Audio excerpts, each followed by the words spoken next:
નમસ્કાર મિત્રો, આગળ આપણે CPRની થિયરી જોઈ.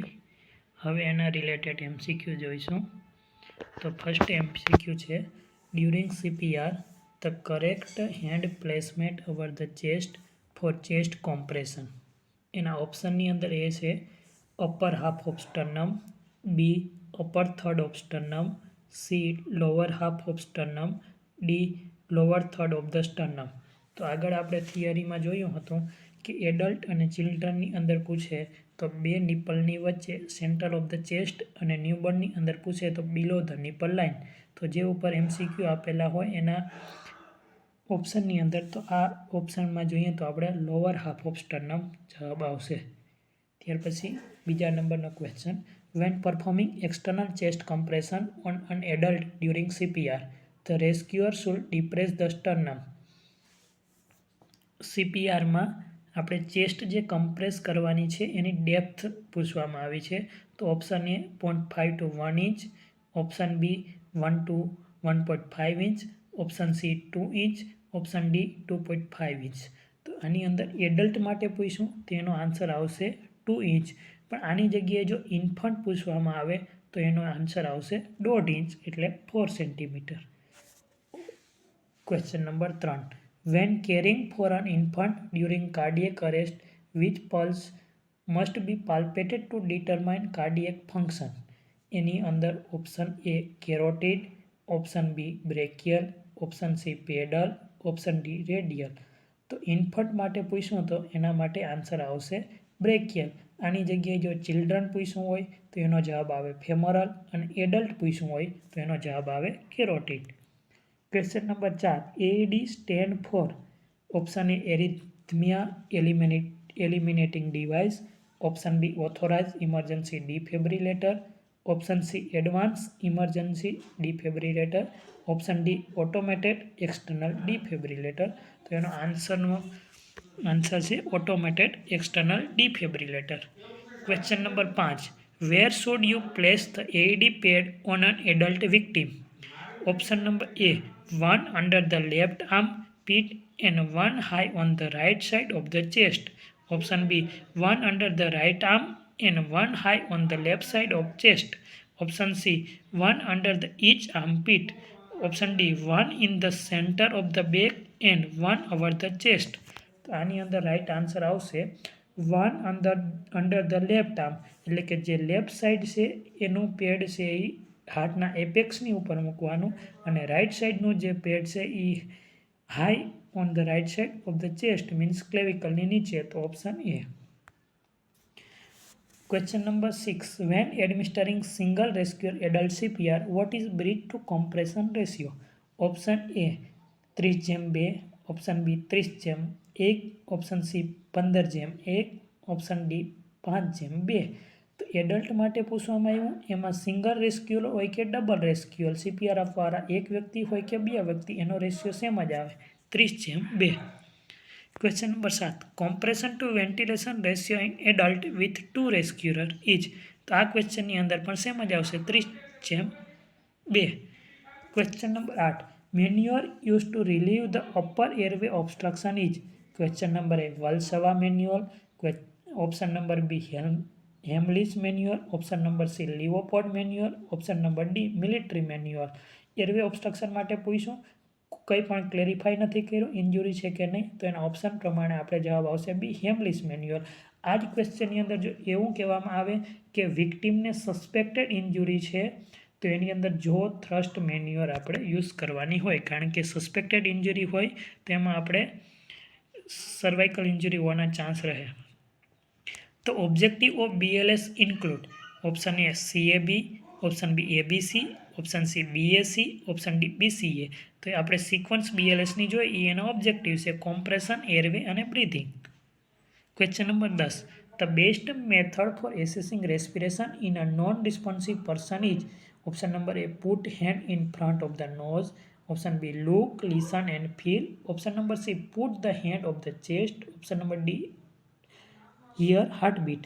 તો આપણે થિયરીમાં જોયું રેસ્પિરેશન ચેક કરવા માટે શું હોય, એક તો નોઝ અને લીપ હોય, એની આગળ જે બ્રીધનો સાઉન્ડ આવે છે કે નહીં એ લિસન કરવાનો, અને એની જે ચેસ્ટ છે એની મૂવમેન્ટ ફોલ ડાઉન થાય છે કે નહીં એના માટે જોવાનું. તો આમાં કરેક્ટ આન્સર આવશે B, look, listen and feel.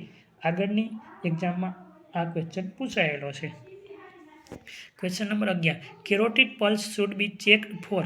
Question option number A 5 થી 10 સેકન્ડ, ઓપ્શન નંબર બી 10 થી 15 સેકન્ડ, ઓપ્શન નંબર સી 15 થી 20 second, option number D less than 5 second. તો આપણે જોયું તો 10 સેકન્ડ કરતાં વધારે મેક્સિમમ ના હોવું જોઈએ. તો આ ઓપ્શન પ્રમાણે આપણે જોઈએ તો 5 થી 10 સેકન્ડ જવાબ આવશે. આ ક્વેશ્ચન પણ આગળની એક્ઝામમાં પૂછાયેલો છે. Question number 12, the nurse find the client unresponsive on the floor of the bathroom. Which action should the nurse implement first? Option number A, check the client for breathing. Option number B, assess the carotid artery for pulse. Option number C, check the client and shoot. Option number D, call a cot with the bathroom call light. તો બાથરૂમની અંદર person છે unresponsive છે, તો આપણે થિયરીમાં જોઈએ તો કોઈ પણ પર્સન અનરિસ્પોન્સિવ હોય તો ડાયરેક્ટ એની પલ્સ ચેક કરવાની, એડલ્ટ હોય તો કેરોટિડ કરવાની, ચિલ્ડ્રન હોય તો ફેમોરલ કરવાની, અને ઇન્ફન્ટ હોય તો બ્રેકિયલ કરવાની. કેટલા સેકન્ડ માટે? 10 સેકન્ડ માટે. તો આના ઓપ્શન પ્રમાણે જવાબ આવશે assess the carotid artery for pulse. Question number 14, what will be first action if carotid pulse is not palpated? Option number A, compression of heart. Option number B, clean the airway. Option number C, assess other vital sign. Option number D, start auto therapy. તો આપણે જોયું હતું કોઈ પણ victim હોય unconscious આપણે દેખાય તો ડાયરેક્ટ એની પલ્સ ચેક કરવાની. કેરોટિડ પલ્સ 10 સેકન્ડ માટે ચેક કરી લીધી. કેરોટિડ પલ્સ એબસન્ટ હોય તો ડાયરેક્ટ એની અંદર કોમ્પ્રેશન આપવાના. કોમ્પ્રેશનનો રેટ શું હોય? 100 થી 120 પર મિનિટ હોય. એની ડેપ્થ એડલ્ટની અંદર 2 ઇંચીસ એટલે કે 5 સેન્ટીમીટર જેટલી હોય, અને 2 મિનિટ માટે CPR આપવાના હોય. એડલ્ટની અંદર 1 કે સિંગલ રેસ્ક્યુઅર હોય તો એનો રેશિયો 30:2 હોય. તો આના ઓપ્શન પ્રમાણે જવાબ આવશે option A, compression of heart. Question number 15, what is the emergency treatment of cardiopulmonary arrest? Option A, cardiopulmonary resuscitation. Option B, permanent pacemaker. Option C, cardioversion. Option D, temporary pacemaker. તો cardiopulmonary arrest છે, આપણે થિયરીમાં જોઈએ તો CPRના indication તો કે કાર્ડિયોપલ્મોનરી arrest હોય. કાર્ડિયોપલ્મોનરી અરેસ્ટના આપણે sign કેવા જોવા મળે? તો કે એપનિયા હોય, ફેમોરલ કેરોટિડ પલ્સ એબસન્ટ હોય. તો એના માટે ઇફેક્ટિવ ટ્રીટમેન્ટ કઈ છે? CPR. તો ઓપ્શન એ સાચો જવાબ આવશે. Question number 16, the term Ambu stand for. Option A, artificial manual breathing unit. Option B, artificial and manual with breathing urgency. Option C, artificial manual blood unit. Option D, manual breathing unit. તો આનો સાચો જવાબ આવશે A, artificial manual breathing unit. Question number 17, what is to be address first in a case of polytrauma? કોઈ પણ પોલિટ્રોમાવાળો patient હોય તો એની અંદર પહેલાં આપણે શું જોવાનું? તો કે option A, circulation. Option B, blood pressure. Option C, airway. Option D, neurology. આ ઓપ્શનની પ્રમાણે મિત્રો ખબર પડે કે ઓપ્શન સી, એરવે સાચો જવાબ આવશે. કારણ કે ઇમિડિયેટ ઇમરજન્સી કન્ડિશનની અંદર સર્ક્યુલર કે બ્લડ પ્રેશર જોવું ઇમ્પોર્ટન્ટ નથી, પરંતુ જો માણસ બ્રિથિંગ એના રેડી હશે તો આપણે એની લાઈફ સેવ કરી શકીએ. તો પોલિટ્રોમાવાળા પેશન્ટની અંદર પૂછે તો ઓપ્શન સી, એરવે સાચો જવાબ આવે. આ પ્રશ્ન પણ આગળની એક્ઝામમાં પૂછાયેલો છે. Question number 18, when caring for an adult during cardiac arrest, which pulse must be palpated to determine cardiac function? એડલ્ટનું પૂછ્યું છે. એના ઓપ્શનમાં option A, carotid. Option B, brachial. Option C, pedal. Option D, radial. તો એના સાચો answer આવશે carotid. મિત્રો આ પ્રશ્ન ત્રણેય યાદ રાખી લેજો. એડલ્ટની અંદર કેરોટિડ, ચિલ્ડ્રનની અંદર ફેમોરલ, અને ઇન્ફન્ટની અંદર બ્રેકિયલ. આ ત્રણેયમાંથી એક MCQ તો આવવો જોઈએ, કારણ કે દર વખતે એક્ઝામમાં આના રિલેટેડ ક્વેશ્ચન પૂછે. ક્વેશ્ચન નંબર 19, કોમ્પ્રેશન રેટ પર minute in CPR is? Option એ, 60 થી 70 પર મિનિટ. ઓપ્શન બી, 100 થી 120 પર મિનિટ. ઓપ્શન સી, 150 પર મિનિટ. ઓપ્શન ડી, 50 થી 100 પર મિનિટ. સાચો જવાબ આવશે 100 થી 120 પર મિનિટ. મિત્રો આ CPRની ગાઈડલાઇન પ્રમાણે એક હાઈલી ક્વોલિફાઈડ CPR એવું કહેવામાં આવે. એની ડેફિનેશનની અંદર એ જ છે, push hard, push fast, adequate rate અને એડિક્વેટ ડેપ્થ.